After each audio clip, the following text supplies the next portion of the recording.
Bueno, muy buenas tardes a todos y todas. Muchas gracias por aquí acompañarnos en nuestro webinario de biotecnomedicina, Promesa o Amenaza, aquí impartido por el padre Pedro de Velasco y pues patrocinado por la Ibero Monterrey. Y bueno, antes de presentar al maestro y ya pasarle la palabra, les quiero compartir un poco sobre cómo va a ser la dinámica. Durante los primeros 40-45 minutos va a ser la sesión por parte del padre Pedro. Ya más adelante ya va a haber una opción de preguntas y respuestas. Si durante la sesión se les ocurre alguna pregunta o algo que quieran comentarle al padre, pueden hacerlo aquí en la sección de preguntas y respuestas que viene aquí en la parte de abajo de su pantalla de Zoom, o también por el chat. Podemos recibir preguntas por ahí o comentarios. Y bueno, para presentar aquí al padre Pedro, les comento que él ha sido jesuita desde 1964 y se desarrolla como maestro de filosofía y teología desde 1971. Él es licenciado en filosofía por la ITESO, licenciado en teología por el Colegio Máximo de Cristo Rey, tiene un doctorado en teología por el Instituto Católico de París y uno en ciencias de la religión por la Universidad de París Sorbona. Él ha estado 12 años en la misión jesuita de Tarahumara, fue director del Centro Cultural Miguel A. Montaño y profesor en el Seminario Diocesano de Hermosillo. Él fue coordinador del doctorado en Filosofía de la Educación y jefe del Departamento de Filosofía y Humanidades en el ITESO Guadalajara. Él fue director del Complejo Asistencial Clínica Santa Teresita, AC, y también fue profesor de teología en la UIA Santa Fe en la Ciudad de México. 2017 está en la comunidad jesuita de Monterrey. Él es profesor de asignatura en el Centro Cultural Loyola y en la UIA, y también en el ISER en Saltillo. Él también es autor de 2 libros, Danzar o Morir, y el libro de Y dijo Jesús, hagamos un pueblo, salmo y contemplación. Y también ha colaborado en diversos libros colectivos y artículos para diferentes revistas, tanto nacionales como extranjeras. Y bueno, también ha participado en diversas conferencias y cursos breves en instituciones tanto nacionales como extranjeras, como aquí en Ibero Monterrey con varios de nuestros diplomados. Y bueno, ya, sin más preámbulo, le paso la palabra aquí al padre Pedro. Bueno, pues muchas gracias, buenas noches y muchas gracias por la invitación y sobre todo por la presencia de quienes se interesan en esta reflexión, en esta presentación prácticamente, porque es algo, digamos, muy puntual, muy breve, esquemático, de algo que es la bioética o todavía mejor dicho, sería una biotecnoética, muy referida concretamente, digo, la biotecnoética, la biotecnología se refiere a varios campos de la actividad humana, uno de ellos es la medicina, y la bioética de la tecnología, digamos, de la cibertecnología que se usa en biología y en medicina, pues es un campo también muy determinado, todavía en gestación, podríamos decir, y que de alguna manera nos presenta, digamos, la reflexión sobre las diversas morales que rigen y que intentan dar sentido y que intentan valorar las situaciones, los problemas, los beneficios y los daños que nos plantea la biotecnomedicina, o si quieren dicho de otra manera, la ciberbiotecnología.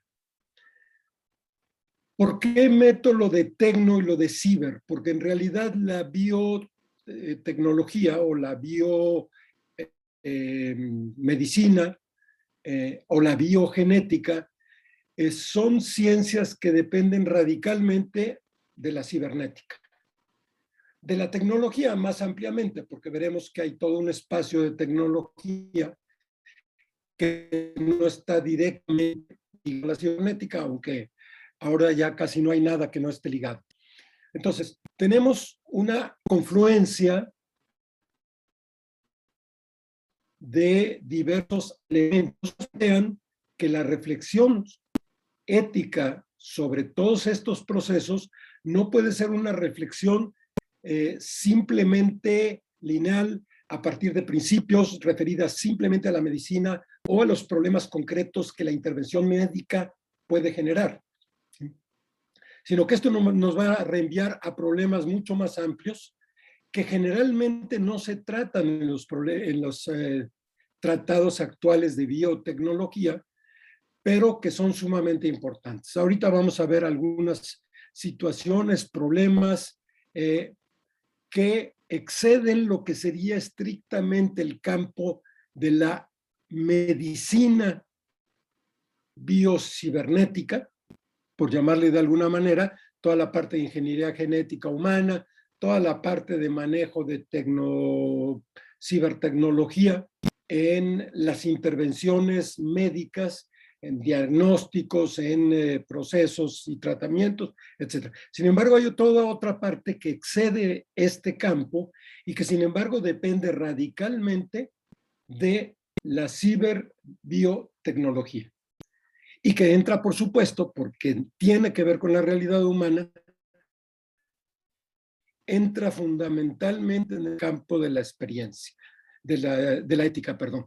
Bueno, vamos a tratar de ver varios puntos, ¿sí? El hecho de la biotecnología a lo largo de, que es un hecho a lo largo de toda la humanidad, el hecho también de los problemas que nos inquietan más actualmente, los cambios que se han dado y lo que provocan esos cambios, y luego las repercusiones que tiene la cibermedicina o la biocibermedicina en la vida personal de cada una de las personas que nos vemos sometidas a todos estos procesos, las que tienen en la vida social de nuestras comunidades, grupos, países, niveles sociales, y las que tienen en la propia concepción y diseño de nuestra humanidad.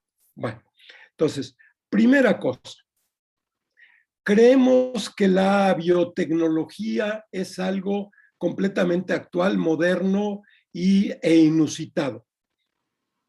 Desde que la humanidad es humanidad, el ser humano ha manejado la genética y ha manejado la tecnología para vivir, para cuidar la vida, para producir la vida, y esto ha sido desde siempre, ¿sí? Incluso para producir lo que ahora nos extraña tanto, cambios corporales, por ejemplo, han sido provocados, producidos y llevados por las culturas desde hace cientos de miles de años, quizá más conscientemente, un poquito más conscientemente de hace unos 30, 40 mil años. El ser humano es un ser tecnológico y la tecnología nos constituye humanamente siempre y cuando la tecnología sea humana, porque hay tecnología inhumana y hay medicina inhumana y hay biología inhumana. Ya veremos algunos aspectos de todo esto. Entonces, por eso es tan radicalmente importante el que pensemos desde el punto de vista antropoético, ética antropológica, obviamente no hay otra. ¿Qué significa el momento actual? Les digo, siempre ha habido biotecnología, sin embargo, estamos viviendo un momento en que la biotecnología cambia radicalmente. Teníamos una biotecnología que se generaba a lo largo de siglos. Todos los cambios de corporalidades, de color de piel, de estaturas, de formas de cuerpo, han sido producidos biotecnológicamente. Hemos producido cambios genéticos en los seres humanos a base de alimentos, a base de climas, a base de tratamientos, a base de selección de parejas, a base de hibridación de plantas y animales. Es decir, todo eso ha ido produciendo una biotecnología que ha producido cambios genéticos. Los cambios genéticos no son novedad. Han ocurrido siempre, a veces por la misma naturaleza, pues, lo que se llama transmisión de genes, que parecía que era imposible, sin embargo ahora ya lo sabemos, es posible y se da en la naturaleza.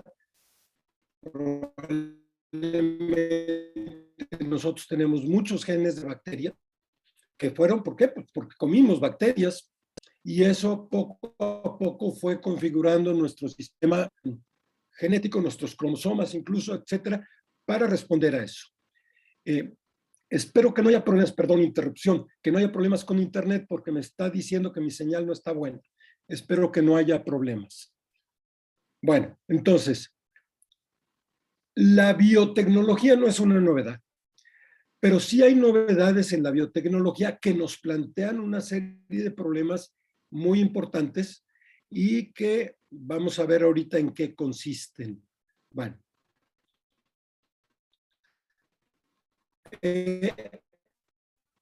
Antes que esto, quiero decir, ¿cuál sería la promesa, los beneficios que nos presenta y que nos hacen confiar en la tecnomedicina?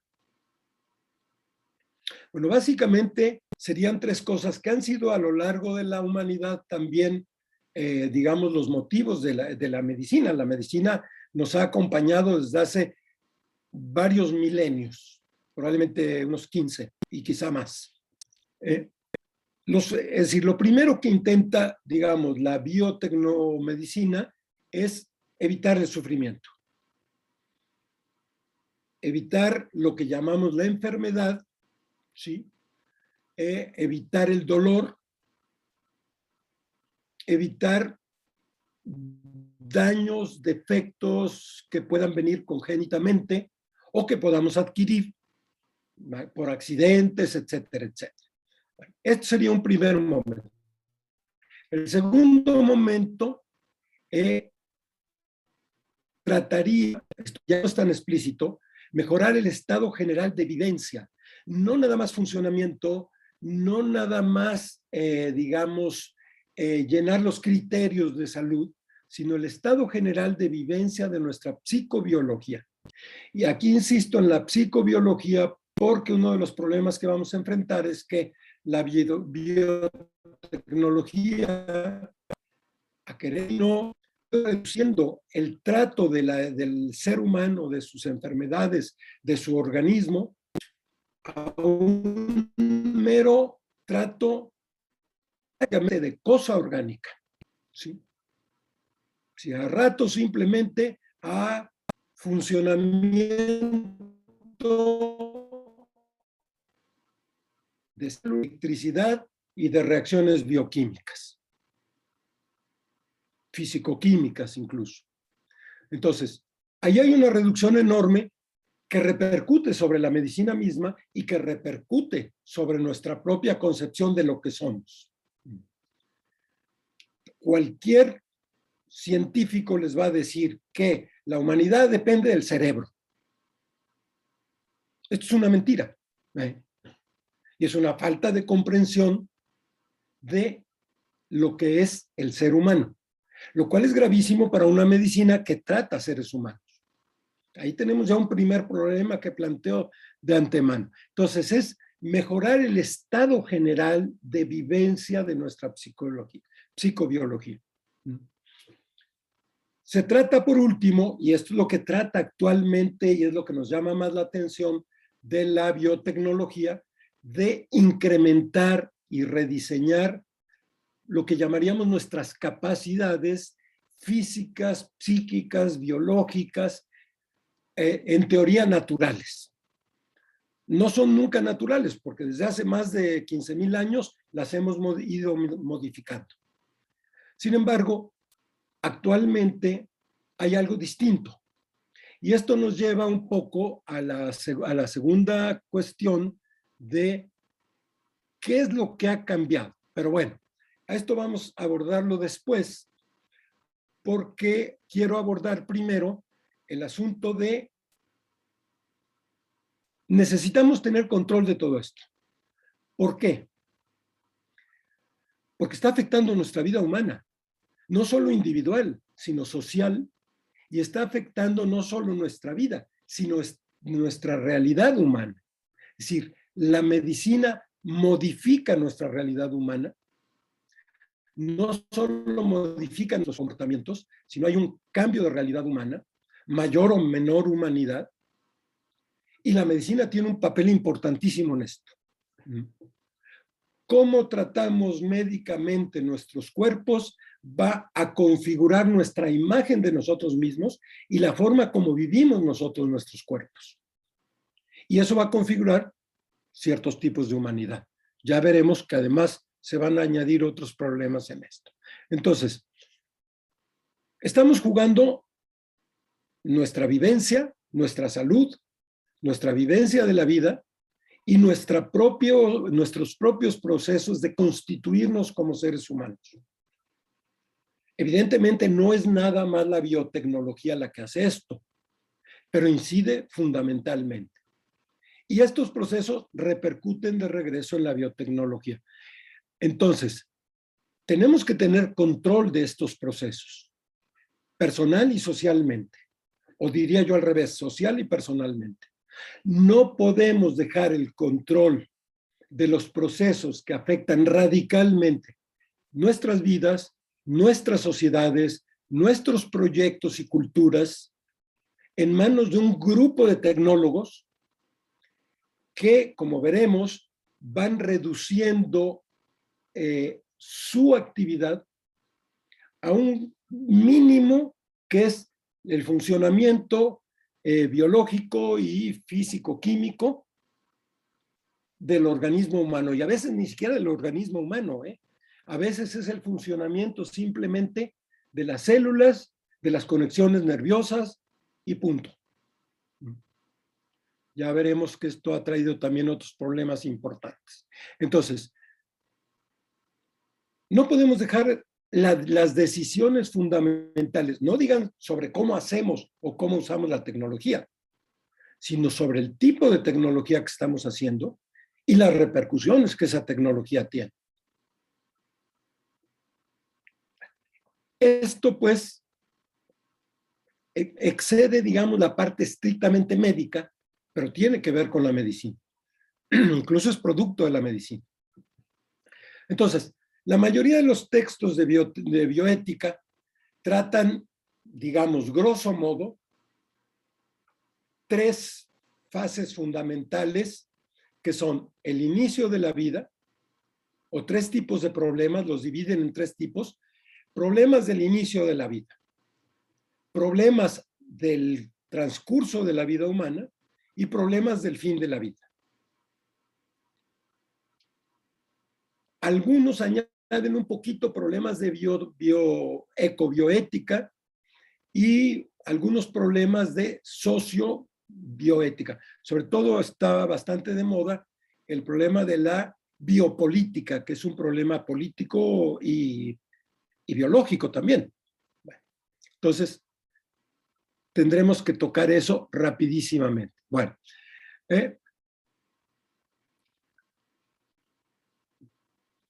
en realidad, bueno, la pregunta,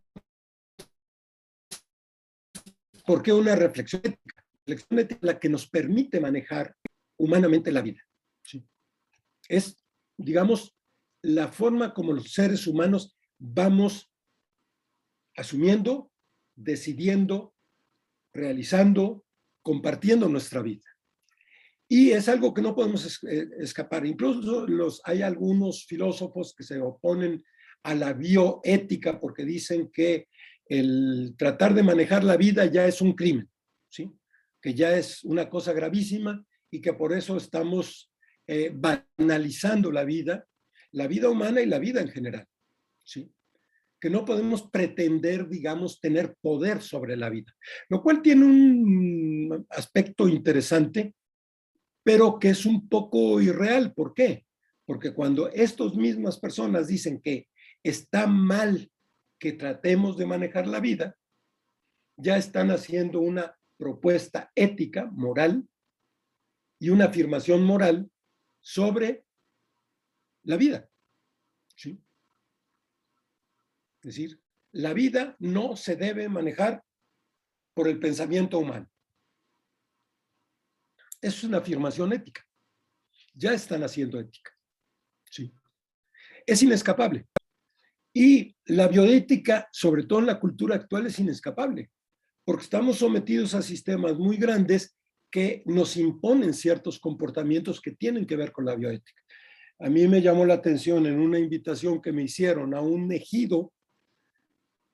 Yo creí que para hablar con un grupo de agentes de pastoral cristiana sobre bioética, y resultó que era sobre una serie de comunidades de base que se habían reunido, y yo decía, bueno, ¿quién sabe qué les va a interesar del asunto? Nos echamos 2 días completos hablando de bioética. ¿Por qué? Porque todo campesino ha tenido que enfrentar el problema de si interna a su papá en el hospital porque ya está muy grave o no porque él no quiere. ¿Sí?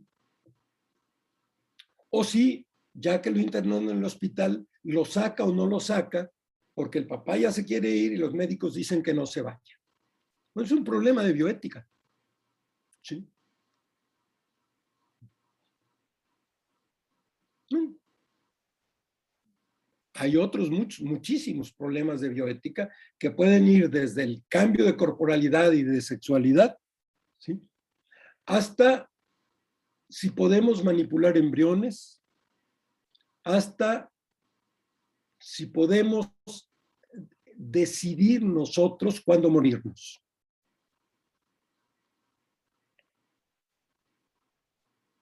Y qué es una vida humana digna. Ahora, estas situaciones, fíjense, exceden la pura medicina. Por eso es tan importante ampliar el concepto de bioética.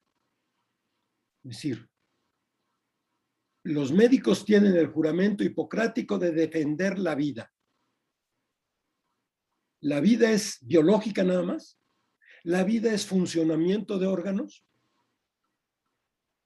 ¿O la vida humana implica algo mucho más allá del funcionamiento de los órganos? Si es funcionamiento de órganos, se nos plantea una serie de problemas a la hora de desconectar un enfermo terminal, a la hora de conectarlo, a la hora de hacerle una traqueotomía. Si la vida es más que eso, entonces tenemos otros criterios totalmente distintos. Lo cual, para empezar también con la parte ética, vemos que nos empieza a plantear que no hay respuestas unilaterales, uniformes, únicas a las situaciones ni médicas, ni culturales, ni de salud, ni de vida, ni de inicio de la vida, ni de fin de la vida. Por otro lado, paradójicamente, los médicos no saben qué es la muerte.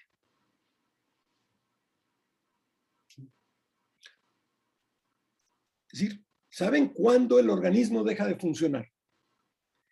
O incluso saben cuándo deja de funcionar una parte del organismo. Ahora consideramos que el dejar de funcionar el cerebro es la muerte. Relativamente, porque se han dado casos de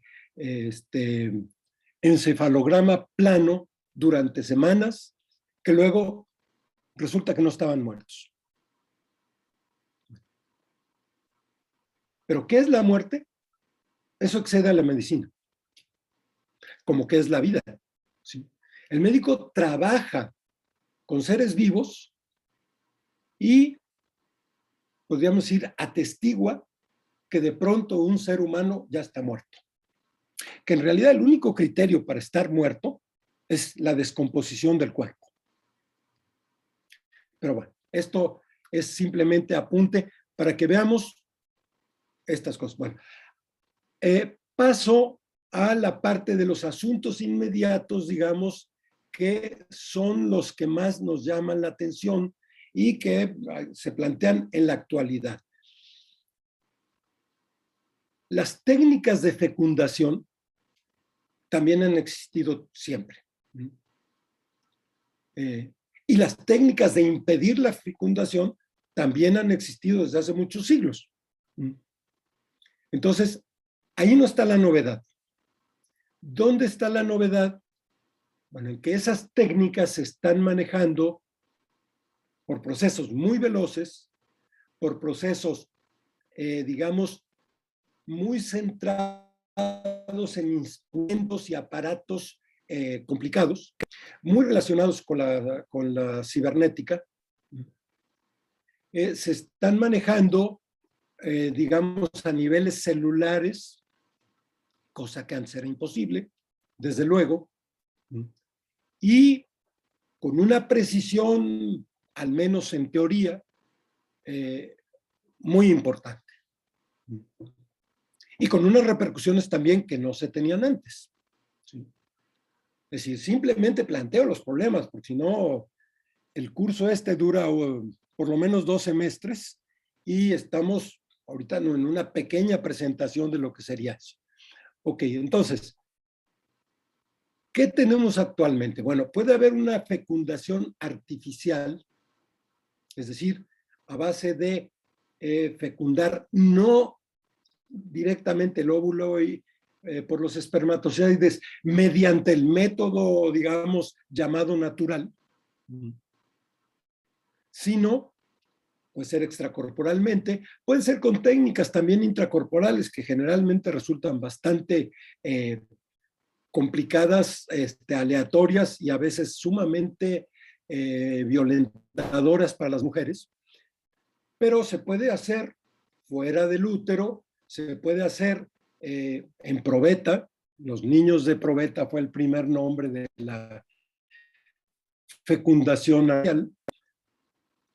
Y esto se puede hacer ya con relativa facilidad. Esto permite que, básicamente, que mujeres infecundas o que hombres infecundos puedan tener al menos, que puedan tener un hijo. Si uno de los dos es infecundo, bueno, pues que sea del otro y de algún donante, o al revés, de alguna donante y del marido, o que puede ser simplemente un óvulo ya fecundado que se implanta en el útero de la mujer. ¿Quiénes se benefician de esto? Esto nos ayuda a desmitificar un poquito la maravilla de la biotecnología y de la fecundación in vitro. Realmente son poquísimas personas. En primer lugar, porque la fecundidad es, digamos, general hasta el momento. Estamos perdiendo fecundidad los seres humanos, ¿sí? Y es un problema biotecnológico importante. Pero hasta el momento es una parte mínima de la población y una parte con necesidades muy especiales y con posibilidades económicas muy especiales. Entonces, el beneficio de la fecundación artificial no es la gran maravilla para la mayoría de la humanidad, ni es respuesta. Bueno, pero lo mismo, es una gran maravilla para personas infecundas que pueden tener los recursos para hacerlo, pero también tiene una serie de problemas éticos. Y sin uno de los problemas que las legislaciones, bueno, hago notar, toda ley social de alguna manera está diciendo que una cosa es buena o mala. ¿Sí? Se pone la ley para prohibirla porque es mala. La sociedad dice que es mala o los representantes legales dicen que es malo. Es decir, están haciendo un juicio ético, otra vez. ¿Sí? Bueno. Se puso como juicio ético que no se debe revelar a los donantes cuando se trata de un caso de fecundación artificial por un donante otro que el marido o la mujer.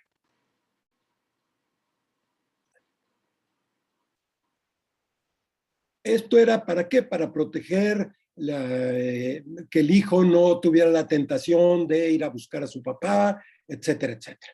Se puso como obligatorio en casi todos los países, concretamente cito el caso de Francia. ¿Qué resultó? Que 30 años, 20 años después, o 25 años después de que se empezaron estos procesos, en un pequeño pueblo de Francia, a la hora de hacerse el examen prematrimonial genético, 2 muchachos descubrieron que eran medios hermanos. Como estaba prohibido decir quién era el donante,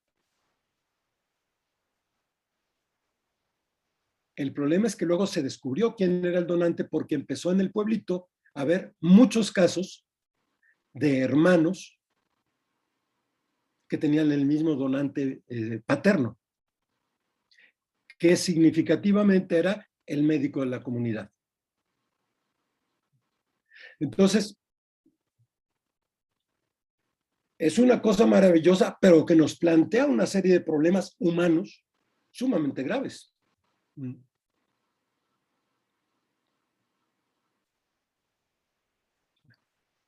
Este es un ejemplo simplemente de lo que podría haber ahí. Ahora está de moda también la maternidad subrogada. Por ahí un autor dice que hemos pasado, después de los anticonceptivos, logramos el sexo sin hijos. Y ahora estamos logrando con las maternidades de este tipo los hijos sin sexo, por fecundación artificial y por vientre subrogado. ¿Ya? Bueno, no nos pasa nada a los seres humanos con ese proceso. La maternidad es simplemente dar un óvulo y la paternidad un espermatozoide. ¿No implicará algo en la vida de la persona quien lo gestó? Y bueno, ahí volvemos a lo mismo, un montón de problemas legales. Hay el caso de unos gemelos de una pareja norteamericana que fue a un país de Sudasia y consiguió un vientre subrogado, le implantaron a la mujer dos cigotos, dos embriones, porque casi siempre se implantan dos por si falla uno, lo que ustedes quieran. Resultó que uno de los gemelos, que nacieron los gemelos, era retrasado mental. Y los donantes originales, los papás supuestamente que habían hecho el contrato, dijeron que querían al que estaba sano y que el otro se lo quedara a la mujer.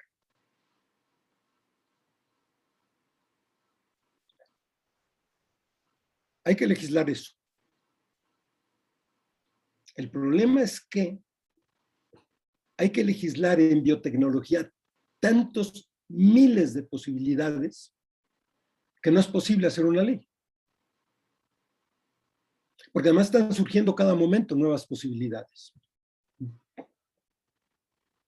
Se vale experimentar con embriones, con tal tipo de embriones sí, con tal tipo de embriones no, por tanto tiempo sí, por tanto tiempo no. ¿En qué circunstancias sí, en qué circunstancias no? ¿Qué se vale hacer con los embriones y qué no? ¿Se vale mezclar genomas? ¿El genoma humano con otros genomas?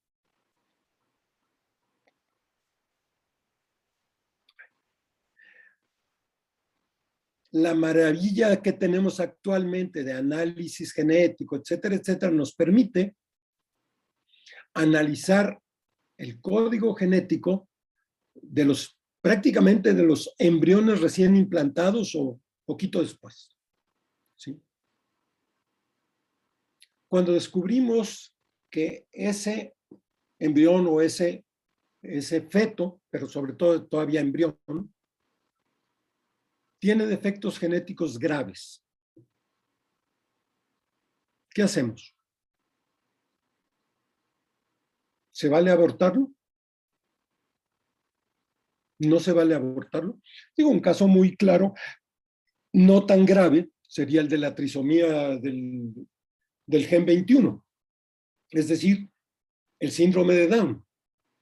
Eso se puede detectar desde las primeras semanas de embarazo. ¿Qué se hace? ¿Se justifica un aborto porque el niño tiene una trisomía? Ese tipo de enfermedades justifican que eliminemos a todos los seres humanos que las pueden padecer.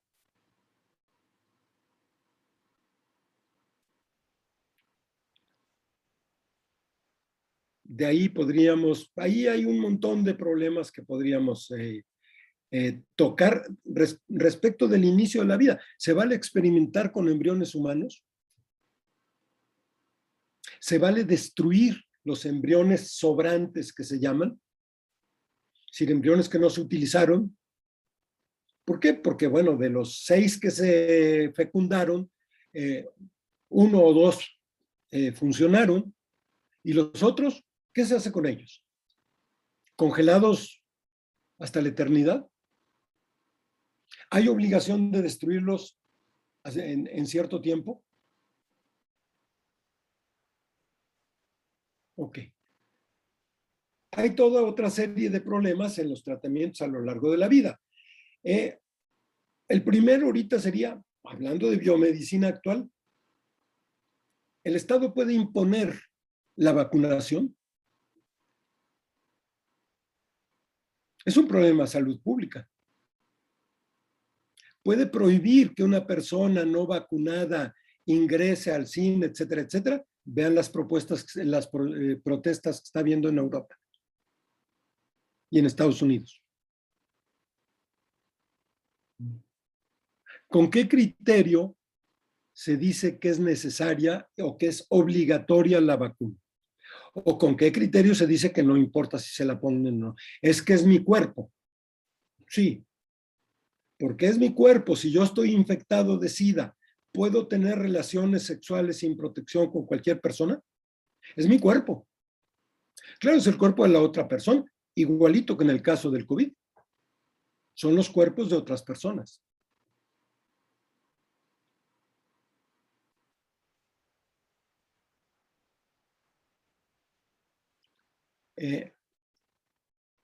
Ahorita está muy de moda el cambio de sexo a base de procedimientos quirúrgicos y hormonales. ¿Se vale modificar el cuerpo de esa manera? ¿Se vale que un niño o una niña de 7 años tome la decisión de modificar su cuerpo por una operación y por hormonas porque se siente del otro sexo?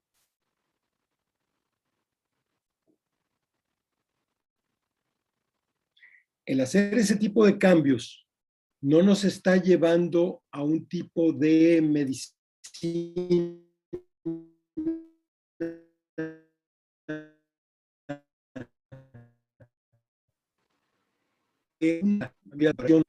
está acabando en una especie de taller de reparaciones y de sustitución de piezas. Bueno, ya puedes sustituir un corazón por un trasplante o incluso ya por una bomba eléctrica que puede sustituir el corazón. Es una medicina que trata órganos.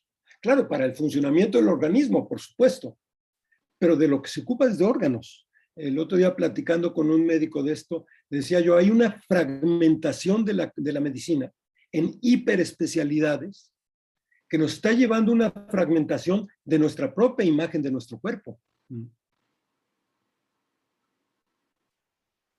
Él me decía que ahorita ya hay una subespecialidad de médico cardiólogo cirujano o médico cirujano cardiólogo en arterias. No opera nada más que eso. Su especialidad es operar arterias y válvulas. ¿Sí?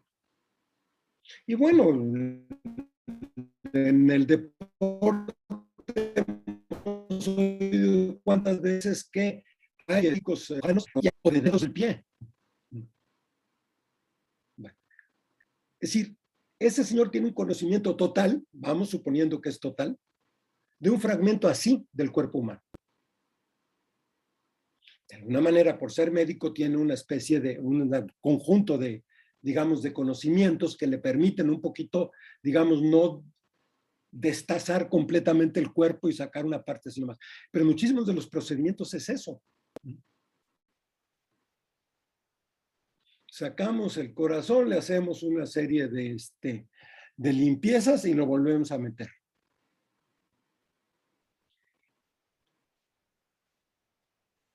Eso no nos está llevando a tratar nuestro cuerpo como una cosa. A mí me parece interesantísimo el eslogan de grupos femeninos y grupos feministas, que no es lo mismo, con aquello de que mi cuerpo es mi cuerpo.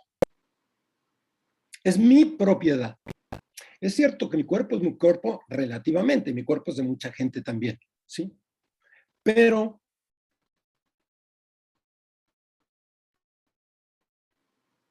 mi cuerpo puede poner lo que quiera.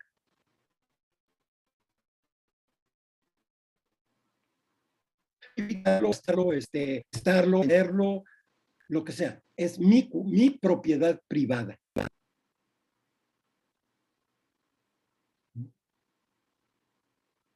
Bueno, ¿a dónde nos lleva eso? Y eso en buena parte es precisamente el producto de este tipo de cosas, ¿sí? Ahora, evidentemente, la biotecnología tiene grandes cosas. Es decir, bueno, la curación del cáncer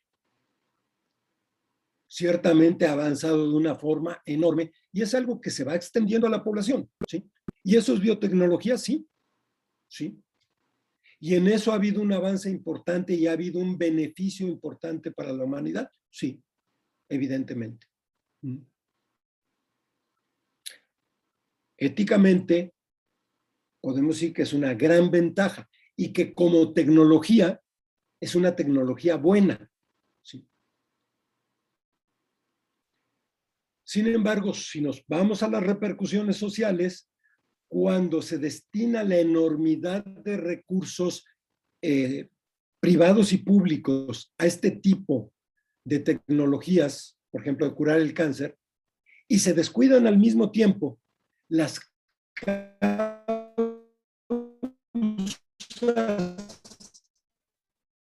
sociales, ecológicas, produciendo.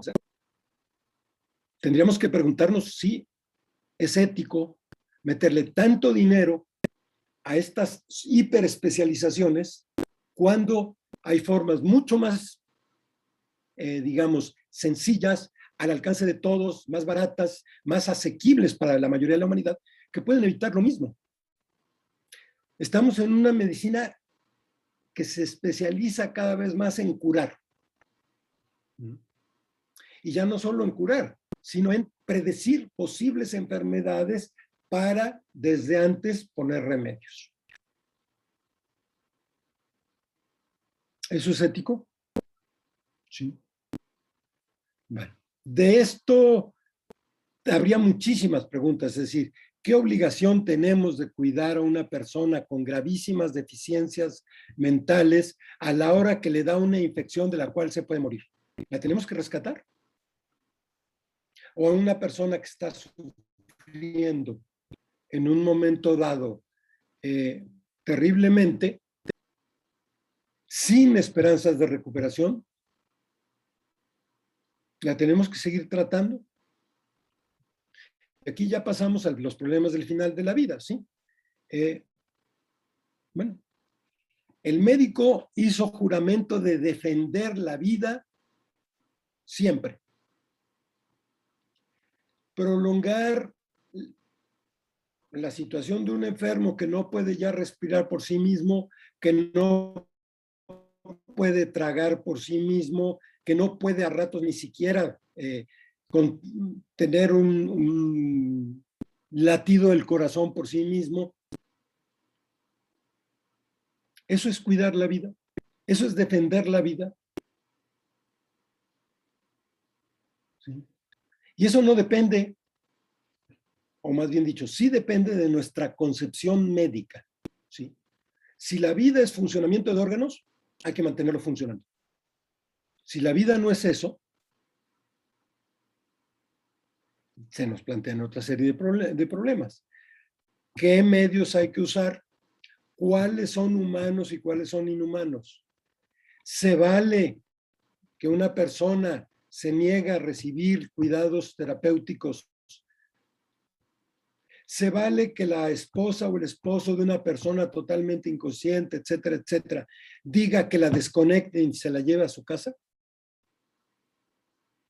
Al parecer, según me han dicho, no he averiguado bien, en Monterrey, una vez que se conecta una persona, no se puede desconectar. ¿Quién decide todo eso?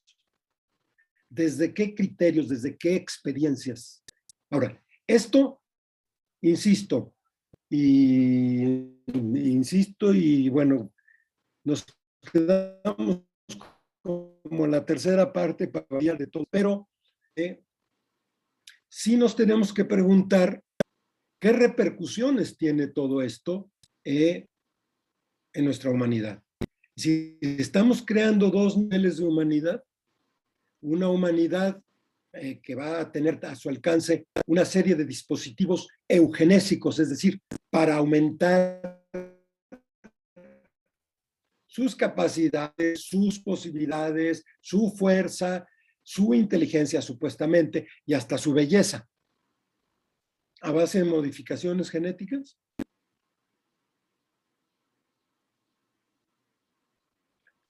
¿No estamos creando dos tipos de humanidad? ¿No estamos convenciéndonos de que somos máquinas?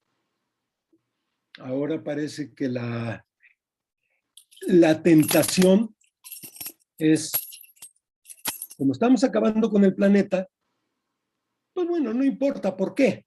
Porque ya vamos a diseñar una nave espacial en la que nos podremos ir, incluso con ciertos bosques, etcétera, etcétera, con agua, con todo lo que ustedes quieran, a buscar otro planeta.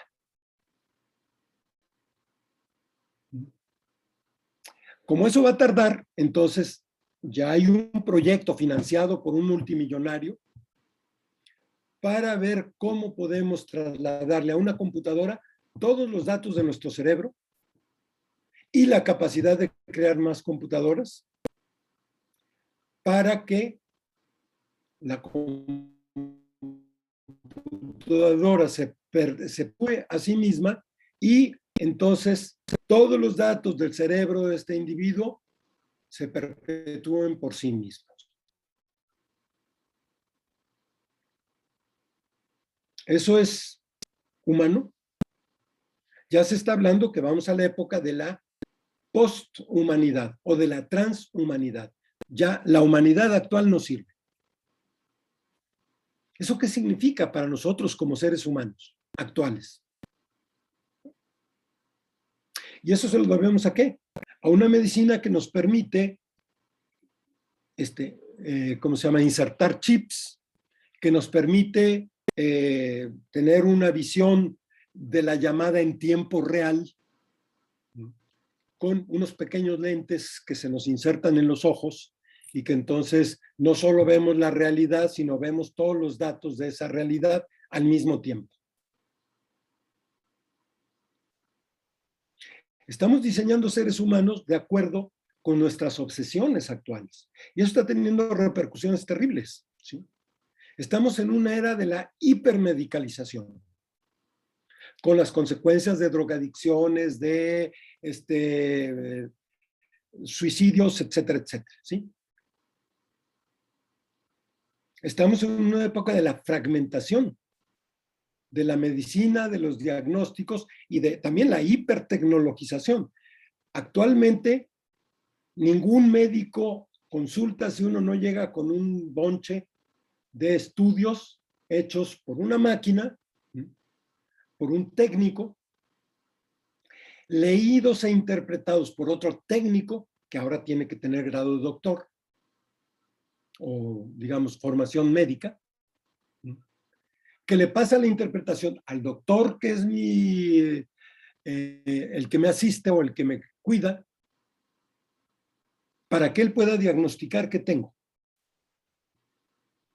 Y si tengo algo, me pasarán a otra máquina, y si se trata de operarme, me operará otra máquina, dirigida por el médico, por supuesto, ¿sí? Es decir, la curación ha dejado de ser un fenómeno humano y está volviéndose en un fenómeno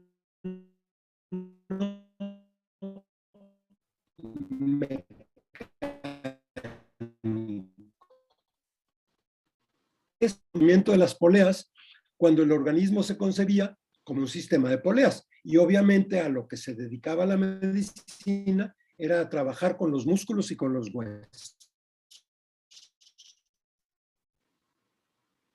Siglo XVI, XVII. Poquito después, con el auge de la química, entonces el cuerpo humano era un conjunto de sustancias, una especie de conjunto de matraces, de sustancias químicas, y entonces de lo que se trataba era de trabajar con los humores, ¿sí? La sangre, la saliva, la flema, ¿sí? Los flemáticos, los sanguíneos, los con la bilis, ¿sí? Después se concibió como sociedad. ¿Por qué? Porque concebimos nuestro cuerpo a la manera de las cosas que hacemos. Y concebimos las cosas que hacemos a la manera de nuestro cuerpo, ¿sí? Estaba pensando el otro día. Las ciudades tienen arterias. Y los países tienen cuencas, que es una cuestión de los ojos. La cuenca acuífera, sí. Exactamente lo mismo. Nosotros tenemos un disco duro actualmente aquí. Y conforme nuestra actividad humana se va maquinizando más y actualmente se va cibernetizando más, nos concebimos más a nosotros mismos como máquinas. Y en la medida que permitimos que la medicina, que la misma ecología se vuelvan procesos meramente maquinistas, ¿sí? O maquinizados, nuestra propia vivencia se vuelve maquinal, tal cual. Digo, piensen simplemente el que los médicos actualmente cada vez tocan menos a los pacientes. Todo es a base de distancias, de aparatos, ¿Es por higiene? Puede que sí. Ahora ya estamos viendo que tanta higiene, medicina, está produciendo un retrodisparo de alergias. Bueno, vean cómo todas estas situaciones son, y que evidentemente hay que tratar los problemas concretos, si se vale o no se vale que yo decida conservar o no a un hijo con trisomía. Pero primero, ¿se vale o no se vale que yo vaya a averiguar su genética? Eso no está induciendo ya algo previo que me va a llevar a decisiones muy problemáticas. Evidentemente, quien ha tenido un hijo así sabe lo que sufre, no por el hijo ni por la trisomía, sino por el trato social que se le da. Bueno, vamos viendo cómo se complejizan las cosas. Entonces, simplemente, todo esto además repercute en la ética, para finalizar. La biotecnología está modificando la ética. No solo los principios, y está modificando los métodos, la forma de hacer ética o de hacer moral, y está cambiando una serie de nociones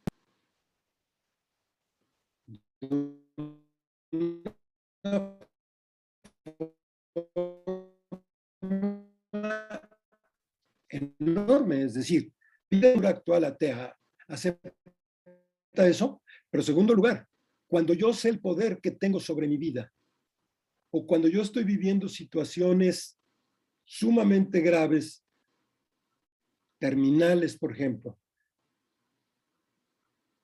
el principio de que no se vale quitarse la vida, ¿sigue valiendo? ¿Cómo lo reflexionamos? Ya no podemos partir de una ley natural.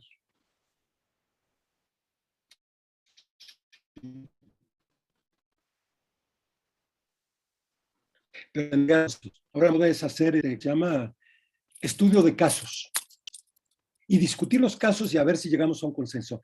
Lo que no nos damos cuenta es que toda la discusión está basada en los presupuestos y en los principios o en las convicciones que tiene el que está discutiendo. Y que en realidad muchas veces lo que no podemos aceptar es esos presupuestos y por eso no podemos aceptar sus soluciones. Y hay que ponerse de acuerdo, sí, por supuesto.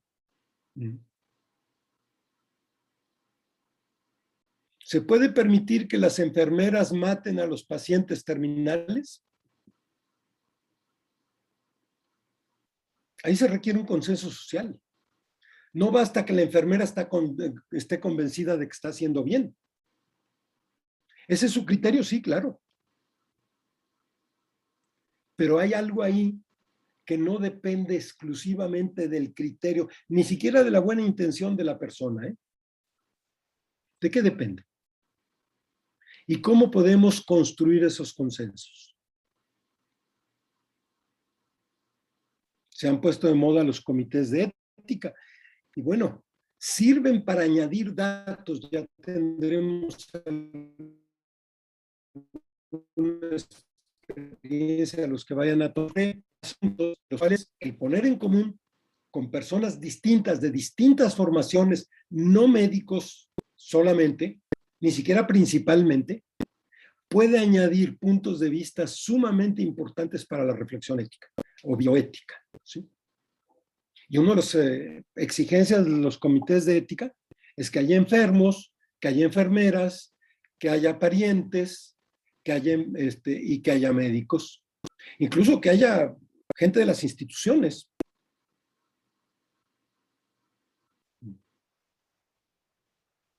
¿Por qué? Porque eso es ético y lo otro no.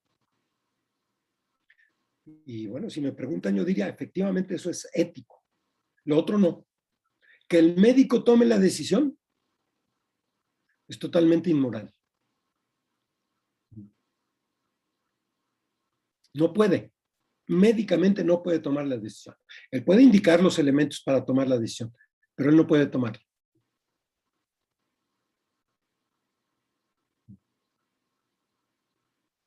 Bueno, vean, esto nos plantea que la bioética o la tecnobioética o la tecnomedicina ética es una ciencia que cada vez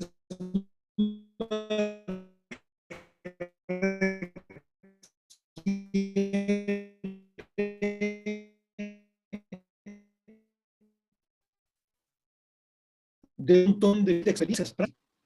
Puede hacer ética deduciendo de principios universales, generales, de leyes generales, etcétera, etcétera. Eso lo cambió en buena parte la tecnología. Entonces, la ética influye en la tecnología, pero la tecnología influye en la ética. Y ambas influyen en la humanidad de nuestra vida.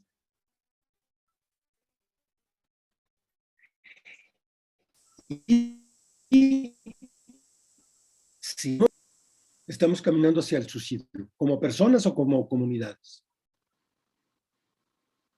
Bueno, creo que ya estamos sobre el tiempo, incluso de las preguntas. Si los demás no tienen una objeción y los del equipo no tienen una objeción, yo con gusto me quedo los 15 minutos prometidos para las preguntas. Sí, claro, Pedro, muchas gracias por la presentación. Igual no hemos recibido muchas preguntas. Si tienen alguna, no duden en hacerla aquí en la parte de abajo o en el chat. Pero recibimos un comentario. El comentario es en el tema del vientre subrogado.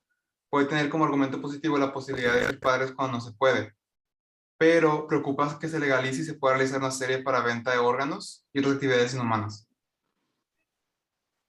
Bueno, sí, la respuesta es cierto. Es cierto que cuando una mujer por problemas en su útero o en su organismo no puede gestar a un hijo, claro, el que lo haga otra persona resulta una visión para ella, ¿sí? Que ahí nos metemos en un problema importante. ¿Yo tengo derecho a tener hijos? ¿Puedo exigir tener hijos? Actualmente ya hay posibilidades. Ahora, efectivamente, yo puedo querer tener hijos por razones válidas, por motivos, por cariño, por deseo de compartir la vida, claro. Y si no puedo hacerlo, puedo pedirle a alguien más que lo haga por mí. Sí, pero tiene que ser mío. Entonces, para que sea mío, le doy mi espermatozoide, mi óvulo. Simplemente les pongo un ejemplo también ahí. Porque tiene mi genoma, ¿es mi hijo? No. Se me ocurría un caso muy interesante. Si yo tengo un hermano gemelo hombre, yo y mi hermano gemelo, tenemos el mismo genoma, idéntico. Es el único caso en seres humanos que tenemos el mismo genoma. Bueno, si por cualquier razón mi hermano gemelo, por fecundación artificial, se lo da a mi esposa, su semen, y hacen una implantación, tiene mi mismo genoma y tiene el genoma de mi mujer. ¿Es mi hijo por eso?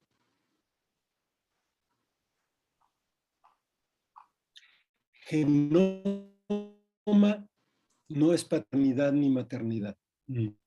Paternidad y maternidad son procesos complejísimos. Tiene que ver, por supuesto, el genoma, ¿sí?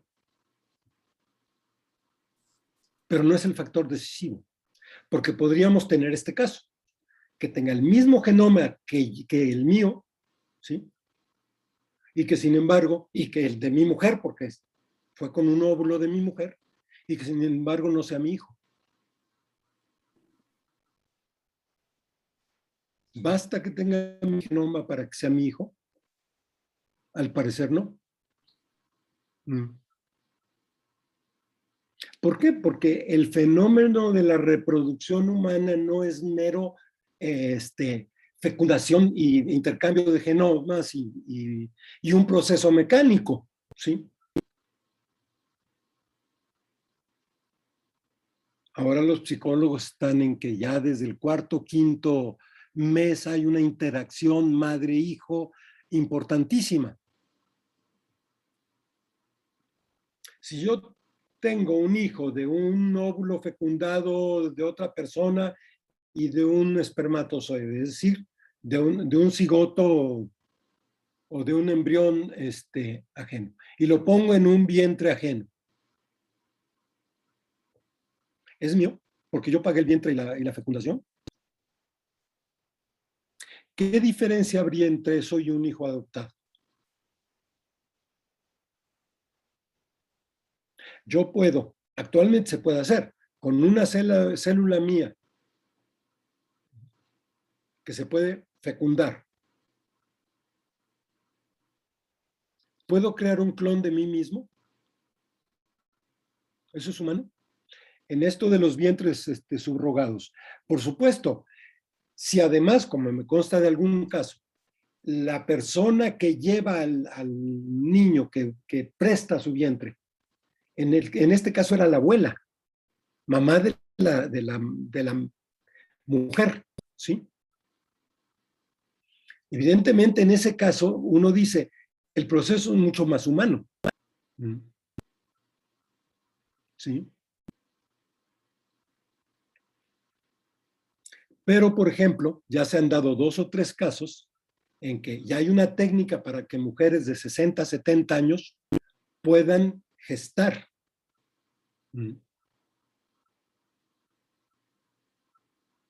Una tecnología que hace eso, ¿es válida? No digan el hecho. ¿La tecnología es válida? ¿Una tecnología hecha para eso? ¿Por qué? Porque la señora a los 70 años se le pega la gana tener un hijo. Ah, es que yo puedo hacer lo que quiera. ¿Sí? Bueno, vean cómo podemos plantear miles de problemas de este tipo. Y cómo no es posible hacer una ley general